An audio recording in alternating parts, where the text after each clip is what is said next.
Good evening, ladies and gentlemen. Welcome to Big Baller Sports. This is your host, Asher. We are live. For everyone tuning in on YouTube, welcome. And for those who are listening on radio or online, welcome as well. We're going to get straight into it. The past few weeks, we've been given our straight coverage of the World Cup. And as it has now concluded, we're deep into the offseason and the NFL and the NBA. And speak of the NBA, we had some big news earlier in the past week circling around the one and only Lebron James. And LeBron James has made his decision. He, of course, departed from the Los Angeles Lakers, and he is now with the Philadelphia 76ers. Breaking news, and definitely I was surprised myself. There were some reports out there, some leaks that LeBron was going to make his return to Miami, but that is not the case. The decision was made 2 days ago, and he's joining Philadelphia. And, man, they have a team. The projected starting lineup is consisting of their point guard, Tyrese Maxey, their second-year man, BJ Edgecombe. They also signed Jaylen Brown earlier this summer, who will be most likely playing their small forward 3 position. And then, of course, LeBron James, and then you have Joel Embiid as their big man, the center. This is looking like a nice team. And I'll be honest, if they stay healthy, they could be the team coming out the East. But we have seen super teams like this in the past, in the East, in the NBA as well. We've seen the Brooklyn Nets big 3 when they have Kevin Durant, Kyrie Irving, and James Harden. We saw how that ended. Really nothing happened. They almost made it to the Eastern Conference Finals that one season, but they came up short, and the team fell apart. All the players went their ways. They're not even none of them are still with the Brooklyn Nets. But just because that happened doesn't mean that it's going to happen again with the 76ers. It could happen again, but like I said, health is going to be key. And there are a lot of chefs cooking in the kitchen here. You have a lot of scorers. Tyrese Maxey has been one of their top scorers. Of course, Joel Embiid. One of the biggest concerns of him has been his injuries and being sidelined throughout the season. But when he is healthy, he's a former MVP, 7-footer.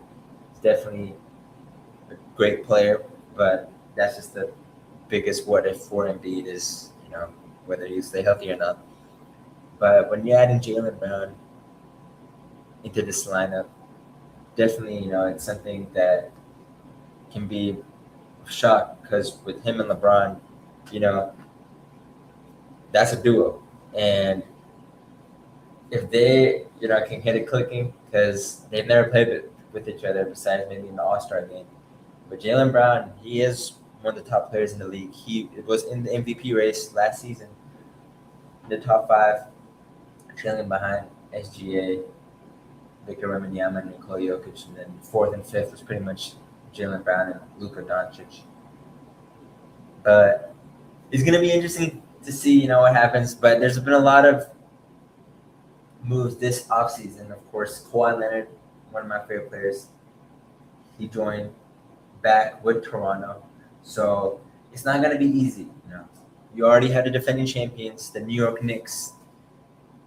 They came out, won their first championship after a couple decades, and they're wanting to, of course, defend their title. So I want to know what the viewers think. Is Philadelphia the front runner to win the NBA championship this season? If they're healthy, I'm definitely putting them up there, but I'm not gonna, say it's set in stone because the West is still very strong. I know the San Antonio Spurs are hungry.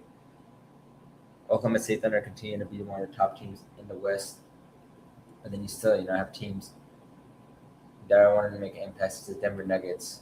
You also have the Minnesota Timberwolves, who just signed the Melo Ball. And that's going to be an interesting duo as well, him and Anthony Edwards.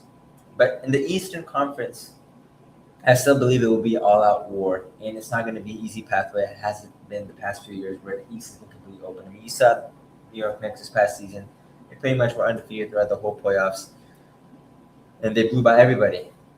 And the number 1 seed in the Eastern Conference was the Detroit Pistons, who are also going to be hungry to make a come back, because they did have a little bit of a disappointing run. They come back against the Atlanta Hawks. But I believe you still have Boston Celtics. They just signed they were traded Jaylen Brown and Paul George included in that package. Paul George is on the Boston Celtics with Jason Tatum. And then you still have the Toronto Raptors, who are definitely one of the best defensive teams on paper right now, when they have Kawhi Leonard, Scotty Barnes, and their young players. But the CEO of Click Sports Group, Rich Paul, pretty much LeBron James' manager, confirmed that the teams that LeBron decided upon were, of course, Philadelphia, Cleveland, Miami, and Golden State. Golden State, what could have been? If LeBron signed with Golden State, and I know he's best buddies with Steph and Draymond, but it's an interesting decision that he chose Philadelphia, and LeBron has made it clear he wants to win a championship. He signed a 2-year veteran minimum deal for $8 million, and he has a player option as well. So, he definitely wants to get his 5th title. I don't know if he's trying to chase Kobe or Michael Jordan, or maybe he's just trying to end his career off with a championship. But definitely, LeBron James has 4 championships, 2 with the Miami Heat, 1 with Cleveland, and another 1 with Los Angeles. And some recent news as well, the 76ers aren't done with adding some players. They actually added one of LeBron James' ex-teammates, and now current teammate, Kentavious Caldwell-Pope, NBA veteran guard. So he signed a 1-year, $3.9 million deal. So I think this is like LeBron James made this call. Bring over one of my ex-teammates we won a championship with back when he was with Los Angeles, when they won in the bubble. So LeBron is notorious, sometimes bring some of his players to play with in the past. And it's going to be interesting. With that being said, we're not going to pretty much finish up the second segment by going over, what's been going on in the NFL world. It's been a little bit quiet. We haven't had that much coverage of the NFL season. Pushed towards the beginning of our debut. I believe it was around the Super Bowl time. But right now, we're about to just get started in the preseason in literally a week.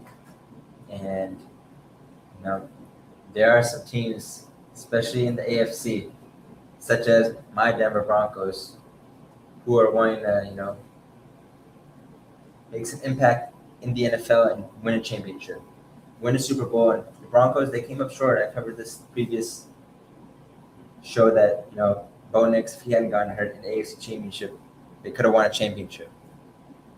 And, of course, he got hurt. We had to have our backcourt benchers to him step up. But, the Seahawks, they're defending champs. Do I believe the Seahawks will make it back to the Super Bowl? No. I believe that this is definitely going to be a different team. And, in terms of the top teams going into this season, the power rankings, Broncos are up there for sure. Of course, you have Seattle Seahawks. They are defending champions. But then you also got New England Patriots, who, of course, are made it, but, they lost, unfortunately.